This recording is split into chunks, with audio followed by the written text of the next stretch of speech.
Hi, guys. Well, I'd like to share you something that's happened to me. Well, it's happening to me my whole life. It's something I'm living with since I was 19 years old, in one way or the other. And this was the original idea behind my storytelling. Because when I was going through that, I couldn't Google anything about anybody who's going through this, and that made me feel very alone. So it was the year 2000, our senior year. And high school was coming to a close. Everyone else seemed to have their future figured out, already knowing which university they would attend. Me, well, not so much. I was all over the place, uncertain about what to pursue. I wanted a gap year, a year to explore different interests, figure out myself, and perhaps discover the right path for me. But my father didn't approve of that. He insisted that I enrolled in a university, any university. He didn't want me to waste my time. What hurt the most was that he didn't seem to care about what I wanted. His belief was clear: without a university degree, you are nothing. So I enrolled in University of Philology, the linguistics department, and I kid you not, for the first month I had no idea what that even meant. I wasn't excited about the subject. My real passion lay in film editing, television production, something creative like that. But there I was, studying linguistics, and it was my first midterm in September of 2001. I was focused on my studying, trying to prepare for my exams the only way I knew how, which was isolating myself. I'd sleep through the day and study through the night, definitely not a healthy routine. I had isolated myself so much that I was studying something that I didn't understand, didn't enjoy, and found it incredibly boring. I was confused, not only about my studies, but also about my entire future. One morning, as I sat down for breakfast, I choked on a bite of my sandwich. For a moment, I truly thought wouldn't be able to swallow it. I felt like I was going to die. It was going to choke me. It was terrifying. My whole body was shaking and everything around me went black. Somehow I managed to swallow the bite. I continued on, but that fear lingered for a few days, dreading swallowing food, but eventually it passed. 2001 turned out to be a year full of significant moments. I had my first relationship, university, new friends, a completely different way of life. By the end of that year, my fear of choking came and went, sometimes fading and then returning unexpectedly. I couldn't understand what was happening, so I decided to visit my GP. She diagnosed me with angina and prescribed me antibiotics. At least I finally had an explanation for what was going on. I took the antibiotics as prescribed, and gradually I started feeling better. My symptoms seemed to fade, and the worst was over. I enrolled in my second year of university, and life went on. However, by the 2002, my problem with swallowing came back on a big door, and it still didn't fully understand why or what triggered it. My referred me to an oral specialist who diagnosed me with candida infection on my tongue. He gave me medication for the condition and advised me to focus on boosting my immune system, saying that that was the best way to handle it. Finally, someone had given me an answer. Now I just needed to take the meds and work on strengthening my immunity. My immune system. Sorry, in Serbia we call it immunity. In 2003, my fear of choking didn't surface as much, and I thought things were improving, but 2004 told a different story. The symptoms gradually returned, beginning with a feeling of desperation and inability to eat. A few months later, eating would be fine again. I took the Candida medication, thinking it was just a recurring issue. It seemed like as long as I managed it, things would stay under control. But it was strange. There were periods where I could eat normally, and then there were times when even mashed food felt impossible to swallow. The fear was always there. I had to carry a bottle of water with me everywhere, but somehow I managed to get by. By 2005, my life felt like a black mist, if I can even call it that. I didn't want to go to university anymore. I stopped seeing my then boyfriend. My friends seemed to vanish, and I found myself isolating once again. I was in a deep depression.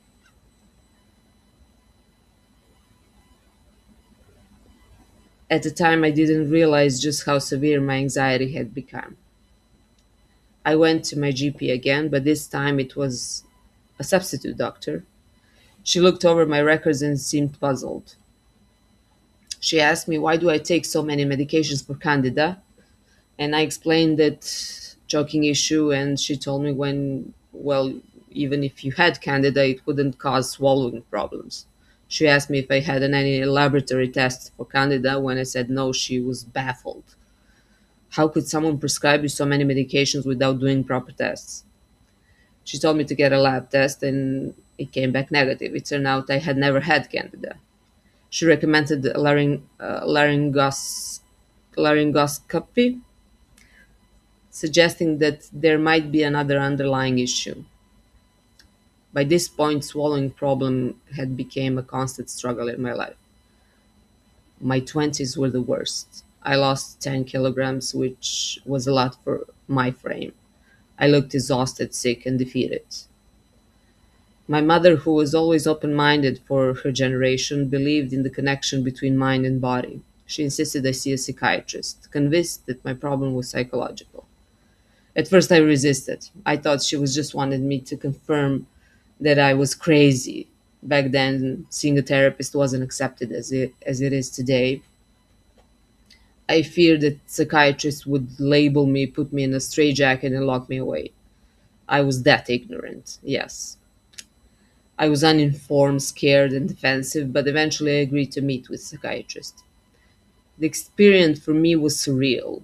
He gave me some tests, and after a while, he concluded that my problem was somatic, meaning that my body was manifesting the mental stress I couldn't express.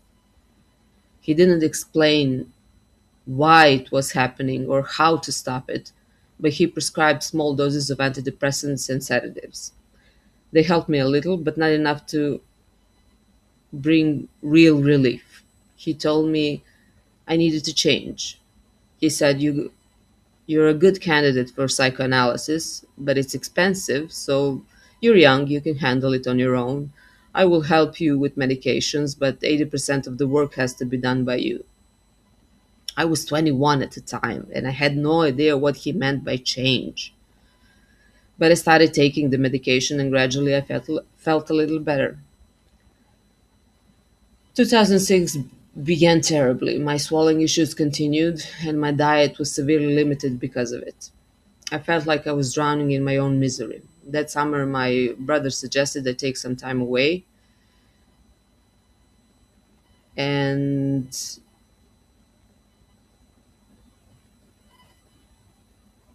I was still struggling with depression, anxiety, and everything, and I was drained of energy. Medication helped, but not enough to turn things around completely. My brother encouraged me to spend the summer in a beautiful little place in Montenegro and work in a cafe on a beach. Maybe, just maybe, a change of scenery would give me the space to start healing. I had had enough. I was tired of carrying trays of food to my room just to eat in isolation. I was tired of not being able to go anywhere or relax, always consumed by the thought of it. Can I eat there? Can I eat now? I dropped to 45 kilos, and I felt almost invisible in every sense. But this time I decided to fight back. I gathered myself, prepared to whatever the worst might be, and made a decision I was going to change things. So I went to Montenegro to a beach bar. I worked harder than I ever before, or even now. That was my my hardest work I ever did. 12-hour shifts on the beach bar, pushing myself physically and mentally. And for the first time in a long while, I was the happiest I had been. I met wonderful people who, in a way, became a family. We all lived together in a house and they understood my struggles. Everyone gave me the space I needed while still offering me support. By the end of that summer, I had gained back 3 kilos, which made me very excited. I went home with a renewed sense of optimism, convinced that things were going to improve, but they didn't. The problem was still there. When 2007 came, the fear of choking had subsided a bit. I was seeing my boyfriend at the time again, and for the first time in a while, I felt happy and fulfilled. I think I finally began to accept that this was just the way things were. Summer came around, and I decided to return to Montenegro to work again. It turned out to be the best summer of my life. The people I worked with were amazing. We all got along like one big family. 2 months working at a beach bar surrounded by great people, music, and all the joy that came with it. One evening, after a particular tough day at work, my colleagues and I decided to go to a restaurant and treat ourselves to a proper dinner, as we had received a great tip. We were all exhausted, but we wanted to celebrate. While we ate, we laughed, reminisced about the day, and just enjoyed each other's company. And then, at some point, almost as if someone had snapped their fingers, I started eating normally again. I remained on medications for the next year. As the fear of choking never really went away, but I could eat normally, even if the fear was always lingering in the back of my mind. In 2008, I started my first 9 to 5 job in administration. I began to feel a bit centered. I dropped out of university and decided to focus on work. I needed some kind of structure in my life, something to ground me, because I had been all over the place. My problem got a bit better. Well, should I say the fear became smaller. After 2.5 years, I transferred to another firm, but my overall psychological state was still in shambles. I couldn't handle life. I couldn't handle my relationship. My boyfriend and I had parted ways again. I never wanted to admit it to myself, but I was suffering. I missed him, and I didn't want anyone else in my life, so I focused on my work. Looking back, that was a mistake. The job was toxic for me, the environment, the people, it all felt like too much, and I just couldn't handle everything that was happening in my life. After a couple of years, my neurosis and anxiety skyrocketed. I wanted to quit that job to save my mental health, but I didn't have the courage to do it. Instead, I listened to others and ignored my own instincts. 2015 was the breaking point in my life. That's when all began to crumble. I don't know whether it was the universe, God, a higher power, whatever you want to call it, but something slapped me so hard that I couldn't even recognize where I was or what was happening. A month after quitting my job, I fell into a deep depression and my fear of choking came back. This time it was much worse. I was frustrated, sad, and terrified. I couldn't handle it. I decided to seek psychotherapy. My experience with therapy was strange. I think most of the answers that really helped me, I ended up finding on my own through books, YouTube, documentaries, or anything I could get my hands on. But even though I learned a lot, the fear of choking was still overwhelming. I couldn't eat with anyone in the room. There had to be complete silence. Any small noise would trigger a reflex that could lead to choking. It was unbearable, and I'm not even sure how I survived all that, but I did. The only support I truly felt came from my parents. Friends couldn't understand, no matter how hard they tried. At some point, I couldn't even bring myself to schedule another therapy appointment because I was so fragile. I didn't have the strength to get out of the bed and go to it. I spent my days lying on the couch watching TV shows and movies while eating multiple small meals just to get by. Chewing was exhausting. My first experience with psychotherapy didn't seem to help much. After 6 months, I could feel the pressure from my parents. Where are the results? They didn't see any change, and I didn't know how to explain it to them. I didn't understand how it worked either. So I became more interested in reading books about connection between the body and the mind because I was sure I had a psychosomatic issue. Something deeper was going on. 2016 was the worst year of my life. I stopped seeing the therapist. I reached out to a psychiatrist for help because I felt like I couldn't do it on my own. I needed medications to get through it. Looking back at my 20s, when I first had these problems and comparing it now, it felt so much harder. I didn't have love in my life. My friends were scattered. None of them understood what I was going through. Even if they wanted to help, they didn't know how. The isolation only made everything worse. So I started seeing psychoanalyst, and she believed I didn't need medication, but I was desperate for something to change. When I asked her if she had encountered anyone with a problem similar to mine, she said, "Yes, I've seen a couple of cases." That gave me some comfort knowing I wasn't completely alone in this struggle. Through our work together, I gained a lot of insights in my subconscious, especially regarding the anger I had repressed for so long. I realized that I had become a people pleaser, unable to stand up for myself. I avoided confrontation at all costs. I also began to recognize how many of my issues stemmed directly from my childhood and the way I was raised. It was a lot to process.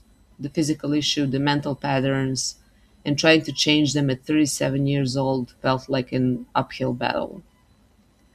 But despite the progress, the pain was still there. I try not to think about it too much, but the weight of it all, what I went through, still lingers in the background. I really don't know how I survived it. There were good days, but most of them were bad. I tried not to show the difficult moments to my parents or anyone else. I convinced myself that I was the only one who could help myself. I never asked for help from anyone except for my parents. I felt like they had broken me, and now they were the only ones who could fix me. The end of 2006 was the worst. My aunt passed away in March, and it hit me like a ton of bricks. It came out of nowhere. She got sick, and 3 months later, she was gone. She had been such a big part of my life, and I didn't know how to cope with it. I suppressed it all. I didn't know how to deal with loss. Seeing or talking to my sisters after her death was incredibly hard. Everything reminded me of her, and I couldn't accept that she was gone. By November 2016, I was in a very bad place, worse than I had ever been. I weighed just 44 kilos. I couldn't lift anything heavier than a fork. I spent my days sleeping and watching TV. It felt like I was living a nightmare. I remember one day I was trying to eat. My mom had cooked me mashed potatoes and spinach, but I couldn't do it. The neighbors were outside sitting in front of their house talking to friends while their kids played. I could hear everything, and it was overwhelming. My body was in constant spasm from head to toe. I couldn't handle it. So I took my tray. This was like the worst moment I lived through. I took my tray of food and went to the bathroom, the only place where I could find some peace and isolation from the noise. I was sitting there on the closed toilet with a tray of mashed food in front of me, trying to swallow at least a couple of bites. In that moment, I saw myself for what I had become, and I was devastated. I was in a bathroom, sitting on a toilet, trying to eat. I didn't know how I was going to survive that year. I just wanted to lay down and disappear. But my father, who was always trying to fix things, heard about homeopathy and its potential to help with psychological problems. At that point, I didn't know much about homeopathy, except that I remembered my boyfriend at the time using Bach flower drops, which I had ridiculed then. And yet here I was sitting in the office of the best homeopath in Belgrade. She listened to me, made me feel calmer, and gave me homeopathic remedies. These medications were meant to bring out the negative energy that had been building up inside of me, and eventually that energy would burst like an explosion of all the suppressed emotions. And then I cried.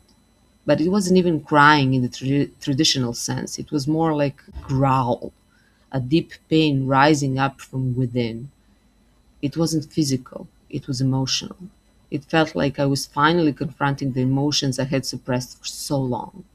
With every dose of homeopathy, I would experience this emotional release. It was often intense, sometimes even frightening to witness.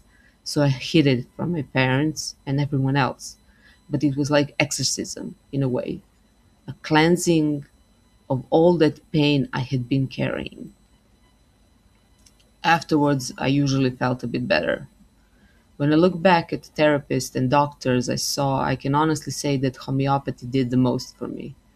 After homeopathy, I decided to take a little break from therapy because I just couldn't cope with all of it at that time. I started working at an accounting agency, which was a bit stressful, but I had great coworkers, so I felt they're safe.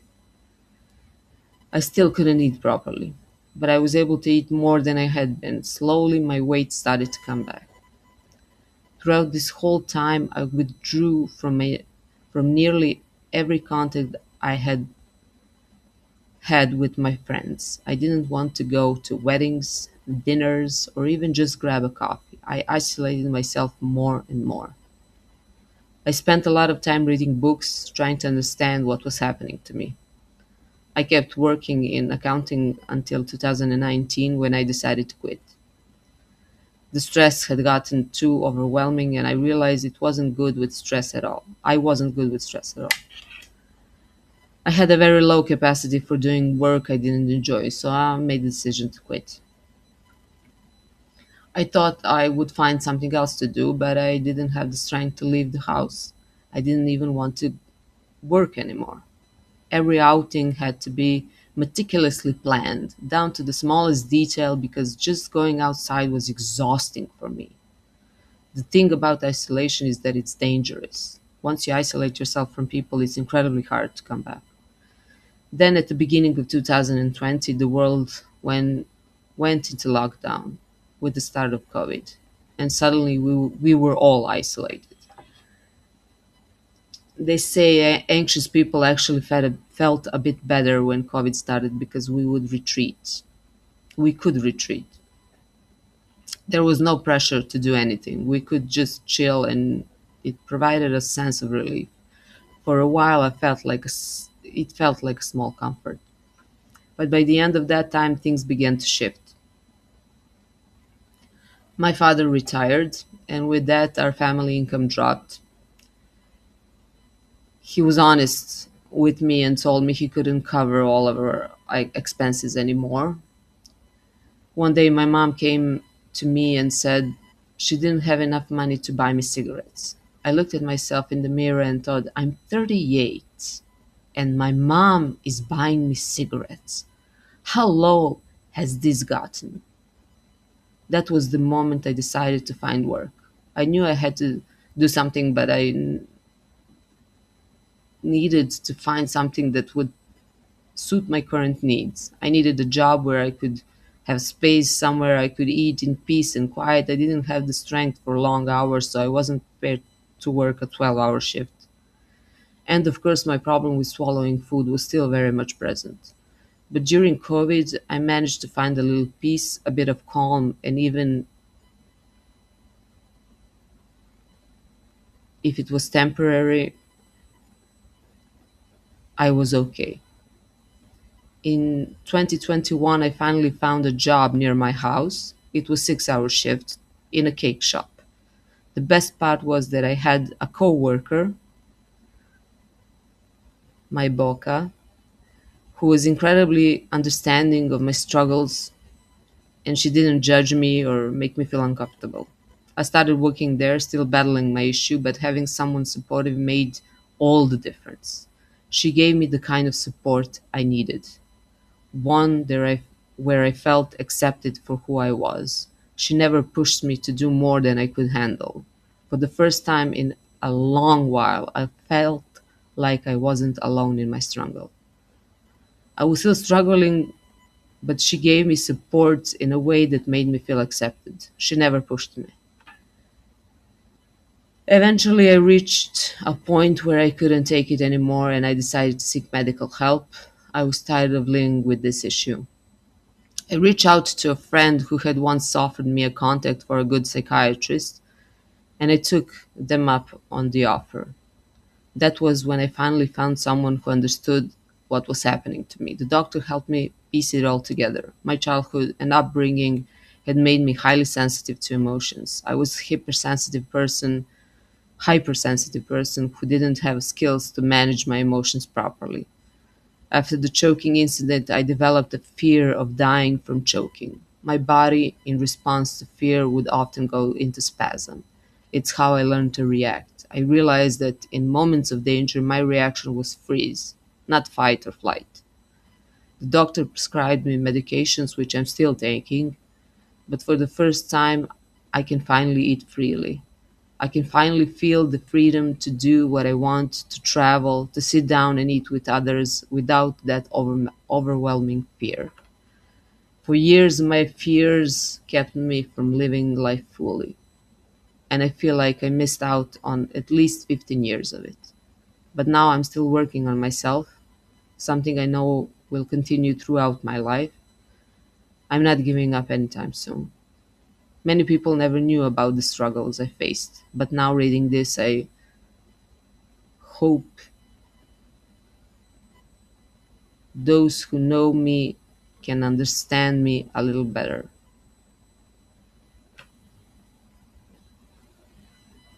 This condition, this journey, has shaped who I am today, and that's something I'm not willing to change. Lots of love, Maggie. Thank you for listening.